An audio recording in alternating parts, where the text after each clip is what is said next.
Come with me. I need you tonight. Those 6 words changed my entire life. When my best friend's billionaire sister whispered them at his wedding reception, I had a choice. Stay safe in my small, predictable world, or follow her into the garden and risk everything. My name is Emily Carter. I'm 27 years old, and I've been a freelance event photographer for about 5 years now. It's not a glamorous life. Most nights, I'm hunched over my laptop editing photos until 3 in the morning, surviving on instant ramen and too much coffee. My studio apartment in Brooklyn is small. My car is old. And my bank account is usually hovering somewhere between concerning and terrifying. But I love what I do. There's something magical about freezing a moment in time, about capturing the way someone's eyes light up when they laugh, or the tender way a couple looks at each other when they think no one's watching. Photography isn't just my job.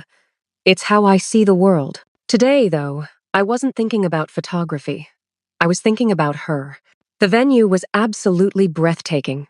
Crystal chandeliers hung from the ceiling like frozen waterfalls, catching the afternoon light and scattering it across the room in 1,000 tiny rainbows.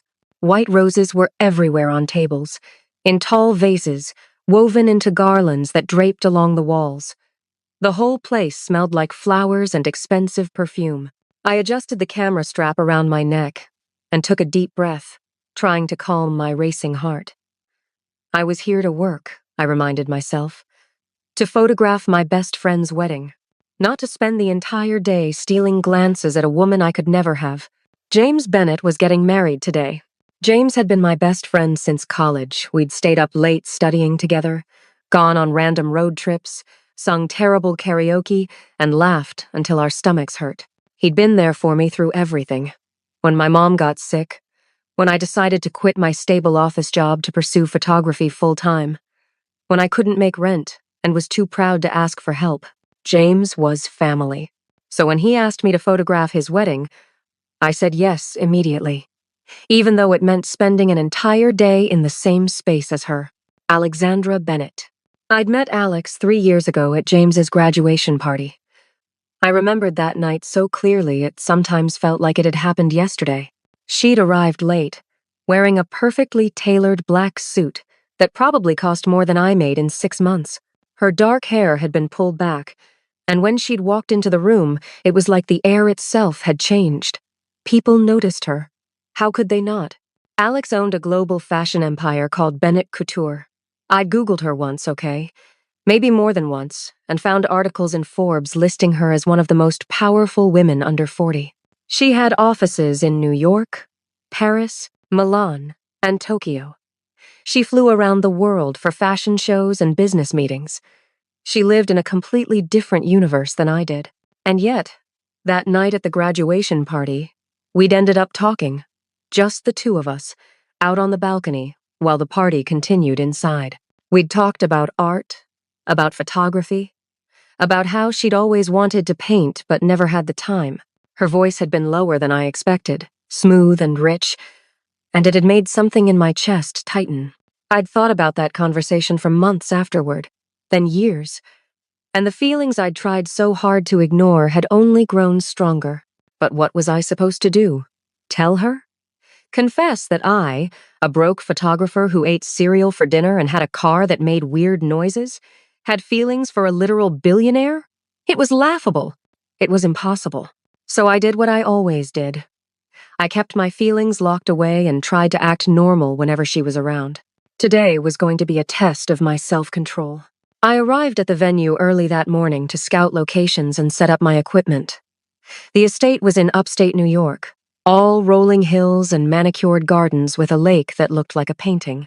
It was the kind of place where wealthy people got married, where everything was perfect and beautiful and expensive. I was adjusting my camera settings near the terrace when I saw her. Alex stood by the stone railing, talking on her phone. She wore a sleek black dress that fit her perfectly, and her dark hair was down today, falling in soft waves past her shoulders. The morning sunlight caught in her hair, making it shine.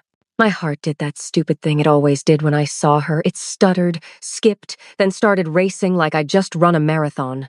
I forced myself to look away and focus on my equipment. Aperture, shutter speed, ISO. Technical details I could control, unlike the way my body reacted to her presence. Emily. I turned to find James walking toward me, grinning from ear to ear. He looked happy. Nervous, but happy. Hey! I hugged him. How are you feeling? Terrified, he admitted with a laugh. But good. Really good. Sophie's amazing, and I can't wait to marry her. She's lucky to have you, I said, and I meant it. James glanced over at his sister, then back at me with a strange expression. You know, Alex asked about you yesterday. My stomach flipped. She did? Yeah. Asked if you were doing okay, if your photography business was going well. He studied my face. She's always asking about you, actually. I think she likes you. I forced a casual laugh. We've talked a few times. She's nice. She doesn't usually ask about my friends, James said thoughtfully. But with you, she always wants to know how you're doing. Before I could figure out how to respond to that without giving myself away, Sophie appeared, looking beautiful and slightly panicked about some detail with the flowers. James excused himself, and I was left alone with my racing thoughts. Alex had asked about me? What did that mean? Probably nothing. She was just being polite. That's what successful, wealthy people did. They made polite conversation about other people's lives while living their own extraordinary ones. The ceremony started at 4 in the afternoon. Golden hour, the perfect time for photography. The light was soft and warm, making everything look like it belonged in a dream. I moved through the crowd quietly, doing what I did best. I captured the flower girl giggling as she scattered petals down the aisle. I photographed the father of the bride wiping tears from his eyes. I zoomed in on James's face as Sophie walked toward him, and I saw nothing but pure love there. And then I photographed Alex. She sat in the front row, posture perfect, expression unreadable. She looked elegant and untouchable, like a marble statue in a museum. But I noticed something through my lens, something I might have missed otherwise. Every few minutes, her eyes would drift. Not toward the altar where her brother was getting married. Toward me. At first, I thought I was imagining it. The romantic atmosphere was getting to me, making me see things that weren't there. But it kept happening. Our eyes would meet for just a split second before she looked away, and each time it happened, my hands trembled slightly as I adjusted my camera. What was happening? The reception was even more beautiful than the ceremony. A live jazz band played in the corner of the ballroom. Waiters in crisp white uniforms carried trays of champagne. Candlelight reflected off crystal glasses, and everything glowed with warmth and celebration. I was by the dessert table, checking the photos on my camera display, when I felt someone approach. I smelled her perfume first. Something subtle and expensive bergamot and jasmine, if I had to guess. My entire body went on alert. I looked up. Alex stood inches away from me, holding a glass of champagne. Her green eyes locked onto mine with an intensity that made it hard to breathe. She leaned in close. Too close. Close enough that I could see the gold flecks in her irises. Close enough that I could feel the warmth radiating from her body. Her voice was barely above a whisper, but it cut through all the noise around us like a knife. Come with me, she said. I need you tonight. The music kept playing. People kept laughing and dancing. But everything around me blurred into background noise. Those 6 words echoed in my head like a drumbeat. I need you tonight. What did that even mean? Need me for what? My brain scrambled for logical explanations. Maybe she wanted me to take photos of something specific. Maybe there was a problem with... But the way she was looking at me told me this had nothing to do with photography. My mouth went dry.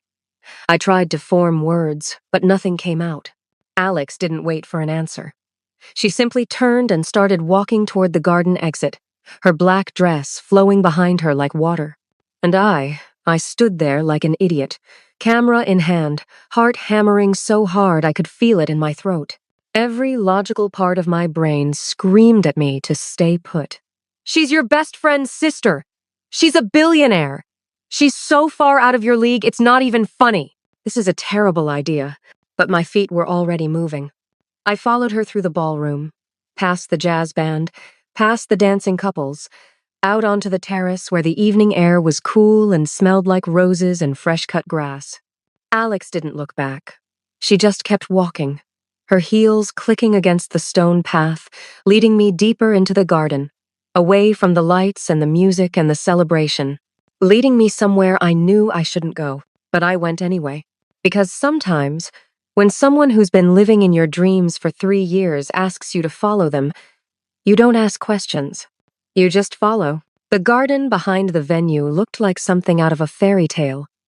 Stone pathways wound between blooming hydrangeas and rose bushes. Tiny white lights hung from tree branches, casting everything in a soft, dreamlike glow. Somewhere in the distance, I could hear a fountain bubbling, the sound mixing with the faint music still drifting from the reception. Alex finally stopped walking. She stood by a wrought iron bench, her back to me, shoulders tense. For a moment, neither of us spoke. The only sounds were the distant music, the fountain, and my own heartbeat pounding so loudly in my ears I was sure she could hear it. I clutched my camera like it was a lifeline, something solid to hold on to in a moment that felt increasingly surreal. "Alex," I started, my voice shaky. "What?" She turned around slowly. The fairy lights caught her face, illuminating her features. God, she was beautiful. But there was something else in her expression tonight. Something I'd never seen before. Something vulnerable. She reached into a small silver case and pulled out a cigarette, lighting it with a practiced motion. The flame illuminated her face for a brief second before disappearing into the darkness. I didn't even know she smoked. She took a long drag, exhaled, and watched the smoke curl into the night air. Then her eyes found mine. "You think I don't notice?" she asked quietly. My stomach dropped. "Notice what?" "The way you look at me." Oh God. Heat rushed to my face. I felt exposed, caught, like she'd just reached into my chest and pulled out every secret I'd been keeping for 3 years. I don't," I stammered. "Don't lie to me, Emily." Her voice wasn't angry. It was almost sad. I swallowed hard. My throat felt like sandpaper. "You're my best friend's sister. I would never." "Never what?" She took a step closer. "Never admit what I feel," I whispered. The air between us felt electric, charged with something I didn't have a name for. My hands were shaking so badly I had to grip my camera tighter to keep from dropping it. Alex shook her head slowly. "You think you're the only one who's been hiding something?" My brain couldn't process what I was hearing. This didn't make sense. People like Alex didn't notice people like me. We existed in completely different universes. "I don't believe you," I whispered. She laughed softly. It wasn't a happy sound. "Of course you don't!" She crushed the cigarette under her heel and closed the distance between us. We were standing so close now that I could feel the warmth radiating from her body, could see the way her chest rose and fell with each breath. "Do you know how exhausting it is?" she asked, her voice barely audible. "Pretending I don't see you every time James talks about you? Pretending I don't look for you in every room I walk into?" My hands trembled. I gripped my camera tighter, needing something solid, something real to hold on to, because this moment felt like a dream I might wake up from at any second. "Why now?" I managed to ask. "Why tell me this now?" "Because I'm tired of pretending." Her eyes searched mine. "And because tonight, watching you move through that crowd with your camera, capturing all those beautiful moments, I realized I'm tired of watching my own life from a distance. I want to be in it. I want to feel something real. And you think," my voice cracked, "you think I'm real. I think you're the most real thing I've encountered in years." My chest ached. This couldn't be happening. This had to be some kind of elaborate dream. Or maybe I'd passed out from the heat and was currently lying on the ground somewhere while my brain manufactured this entire scenario. But then Alex's hand reached up and touched my cheek. Her palm was warm, her fingers gentle as they traced my jawline. That touch was real. The way my skin tingled where she touched me was real. "You're shaking," she observed softly. "I'm terrified," I admitted. "Of what? Of this? Of me? Of what happens if we stop pretending?" She leaned in closer. Her breath smelled like champagne, and something sweet. Maybe you should stop thinking about what you can't do, Emily, and start thinking about what you want. What did I want? I wanted to stop feeling like I was standing on the edge of a cliff. I wanted to stop analyzing every word she said, every gesture, every look. I wanted to stop being afraid. I wanted her. My voice cracked. I don't know if I can do this. Do what? Be what you need. I don't live in your world, Alex. I don't go to galas or fly to Paris for Fashion Week. I eat cereal for dinner, and my apartment has a leaky faucet I can't afford to fix. You deserve someone. Stop. Her voice was firm now, cutting through my spiral of self-doubt. Stop telling me what I deserve. I'm standing here in front of you, telling you what I want. Can you just for once believe that? Tears pricked my eyes. I didn't know why I was crying. Relief? Fear? The overwhelming weight of 3 years of hidden feelings suddenly coming to the surface? All of the above? I've been in love with you for 3 years, I confessed, the words tumbling out before I could stop them. And I convinced myself it was impossible, that you'd never— She kissed me, just like that, no warning. Her lips pressed against mine, soft and sure and tasting like champagne. My camera slipped from my hands, landing on the grass with a soft thud. I didn't care. My hands found her waist, pulling her closer. The kiss deepened, slow and exploratory, like we were both discovering something we'd been searching for our entire lives. When we finally pulled apart, we were both breathing hard. Was that real enough for you? She whispered against my lips. I couldn't speak. I just nodded. She smiled. Actually smiled. A real one this time, not the polite, controlled smile she wore at business events. This smile reached her eyes, made them light up in a way that took my breath away. Good, she said softly. Behind us, the reception continued. Music drifted through the garden. People laughed and danced and celebrated love. And here, hidden among the hydrangeas and fairy lights, I stood in the arms of the woman I'd loved from a distance for years, my best friend's billionaire sister, who apparently loved me back. We stood there for what felt like hours, but was probably only minutes. My mind raced with 1,000 questions. What did this mean? What happened next? Did she want a relationship? A secret affair? One night? God, I didn't even know what I wanted anymore. 10 minutes ago, I was convinced this was impossible. Now she was looking at me like I was something precious, something worth holding on to. We should go back, Alex said finally, though her hand was still resting on my waist. People will notice we're gone. Reality crashed back in like a bucket of cold water. Right, I breathed. The wedding. James. Oh my God, James. Alex's expression shifted slightly. What about him? He's my best friend. And you're his sister. If he finds out what? That we kissed? She gestured helplessly between us. Whatever this is, she stepped back, creating space between us. The loss of her warmth felt immediate and painful. I could see her walls going back up, could see it happening in real time. You're right, she said, her voice returning to that controlled, businesslike tone I'd heard her use at corporate events. This was a mistake. Wait. No, I shouldn't have. She ran a hand through her hair, messing up the perfect waves. I wasn't thinking clearly. Too much champagne. The wedding atmosphere. I apologize for putting you in this position. My heart cracked. Just like that, she was pulling away, retreating back into her fortress of composure and control. Don't do that, I said. Do what? Pretend like what just happened meant nothing. Her jaw tightened. Emily, you said you were tired of pretending. You said I was real. Were you lying? Of course I wasn't lying. Her voice rose slightly before she caught herself and lowered it again. But it's complicated. Why? Because. She threw her hands up in frustration. Because you're 27 years old with your whole life ahead of you. Because I'm 33 and drowning in responsibilities. Because I live in boardrooms and you live behind a camera. Because my brother is your best friend. And if this goes wrong, You're already assuming it'll go wrong, I interrupted. Most things do. The sadness in her voice hit me like a punch to the gut. Is that what you really believe? I asked softly. That nothing good can last? She looked away, staring at the fountain in the distance. I believe that people like me don't get fairy tale endings.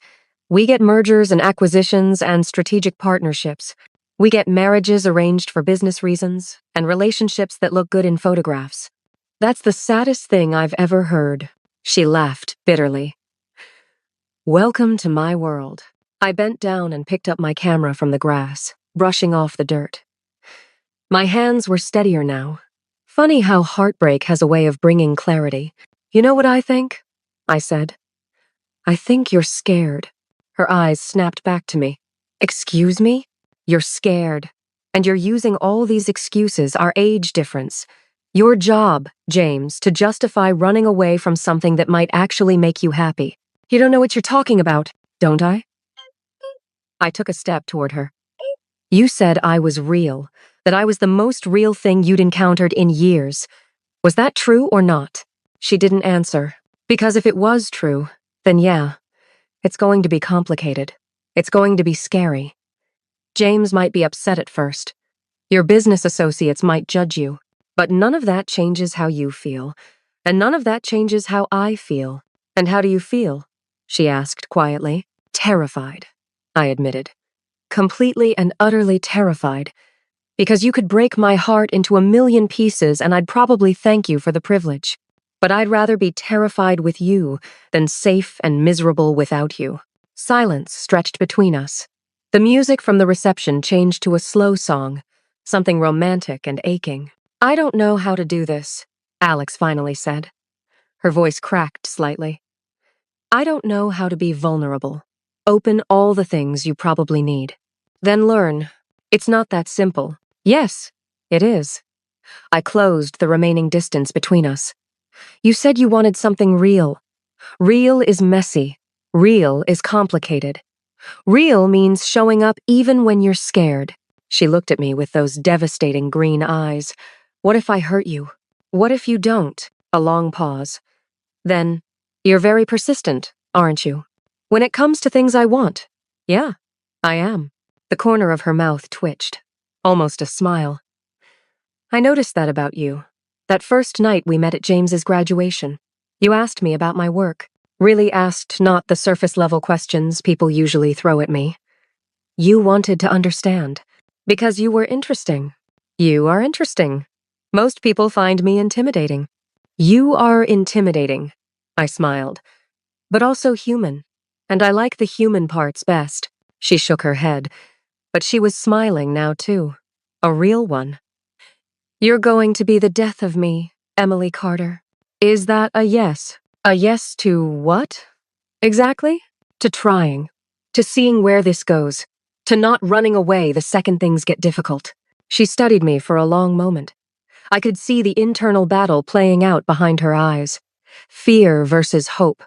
Control versus surrender. Finally, she sighed. One condition. What? We take this slow. We figure out how to tell James together. And if at any point you decide this is too much my schedule, my world, the media attention you tell me, no guilt, no obligation. Deal. I mean it, Emily. I won't trap you in something that makes you unhappy. The only thing that would make me unhappy is losing you before we even start. She reached out and tucked a strand of hair behind my ear. The gesture was so tender it made my chest ache. We should really go back now, she murmured. Yeah. Neither of us moved. Then she smiled that real, beautiful smile that I was quickly becoming addicted to and took my hand. Come on, she said.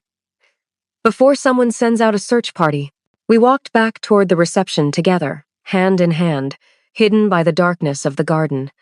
Just before we reached the lights and the music and the people, she stopped and turned to me. Emily? Yeah? Thank you. For what? For being brave when I couldn't be. She squeezed my hand. For seeing me. I squeezed back. Always.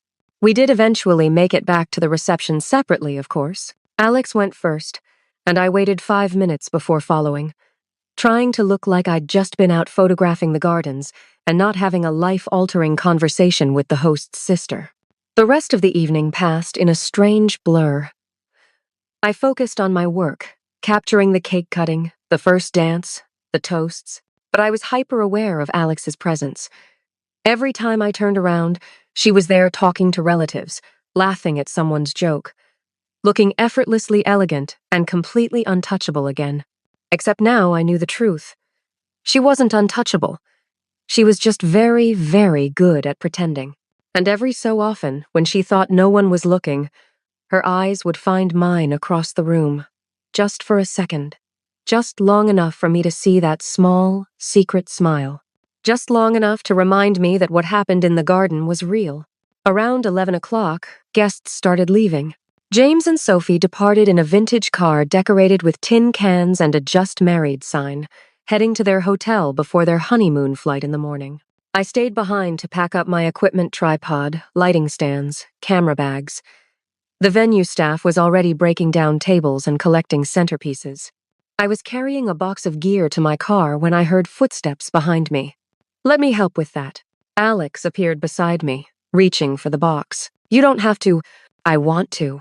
We loaded my equipment in silence. The parking lot was nearly empty now, just a few cars scattered under flickering street lamps. "Where are you parked?" I asked. She pointed to a sleek black Mercedes at the far end of the lot. "Of course," I said with a small smile. "I can drive you home," she offered. "You must be exhausted. My apartment is 40 minutes away." So? "So that's an hour and 20 minutes of driving for you. Round trip." She smiled. "I'm aware of how time works, Emily. Don't you have an early meeting tomorrow or something?" "Nothing I can't reschedule." Something warm bloomed in my chest. "You'd reschedule a meeting for me?" "I'd reschedule a lot of things for you." The drive started in comfortable silence. Alex's car smelled like leather, and that same subtle perfume. Classical music played softly from the speakers, Chopin, I think. We hit the highway, city lights glittering in the distance. I watched them blur past, processing everything that had happened tonight. "Can I ask you something?" I said finally. "Of course." When did you first know that you felt something for me?" She was quiet for a moment, eyes on the road. Then, James's birthday party, 2 years ago. I remembered that party. It was at his apartment casual, just pizza and beer. Nothing fancy. "What happened at James's birthday party?" "You were telling a story about a wedding you'd photographed. The bride's grandmother had crashed the ceremony on a motorcycle because she'd missed her flight." Alex's lips curved into a smile at the memory. "You were so animated, using your hands, doing voices. Everyone was laughing, and I couldn't stop looking at you. The way you lit up when you talked about your work, the way you made everyone around you feel comfortable and happy." My throat felt tight. I had no idea you were even paying attention to me. "I'm always paying attention to you, that's the problem." "Why is that a problem?" "Because it makes it very hard to focus on anything else." We exited the highway and wound through quieter streets. Trees lined the road, their branches creating shadows in the headlights. "Are you really going to reschedule your meeting?" I asked. "Already done. I texted my assistant while you were loading the car." "Alex, stop. I want to do this." She glanced at me briefly before returning her eyes to the road. "Do you know how long it's been since I did something just because I wanted to? Not because it was strategic or necessary or expected?" "How long?" I honestly can't remember. The sadness in her voice made me want to reach over and hold her hand. So I did. She looked down at our intertwined fingers, surprise flashing across her face. Then she smiled soft and real. "Is this okay?" I asked. "More than okay." We drove like that for a while, hand in hand. No need to fill the silence with words. We pulled up outside my building, a modest 5-story walk-up in a neighborhood that definitely didn't see many Mercedes. I gathered my camera bag and reached for the door handle. "Emily." I turned back. "Yeah?" She looked nervous, actually nervous. Like she wanted to say something but couldn't find the words. She paused. "Do you want me to walk you up?" My apartment was on the 4th floor. No elevator. And it was after midnight. "You don't have to." "I know I don't have to. But do you want me to?" The vulnerability in her eyes made the decision easy. Yes, I said. I do. So that's how it started. That's the night everything changed for me. If you're sitting there wondering what happened next, trust me. I wondered the same thing that night.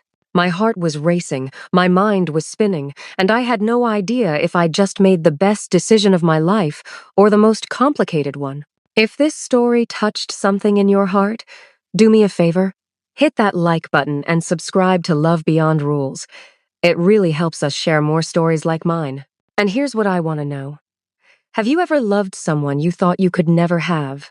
Someone so far out of your reach that even hoping felt dangerous?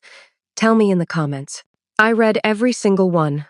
And honestly, knowing I'm not alone in this makes all the difference. If you want to know what happened when Alex walked me up to my apartment that night, and how we figured out this impossible, beautiful thing between us, let me know. I'll tell you everything. Until next time, remember what Alex taught me. Sometimes the bravest thing you can do is stop pretending and let yourself feel. I'm Emily, and this is my story.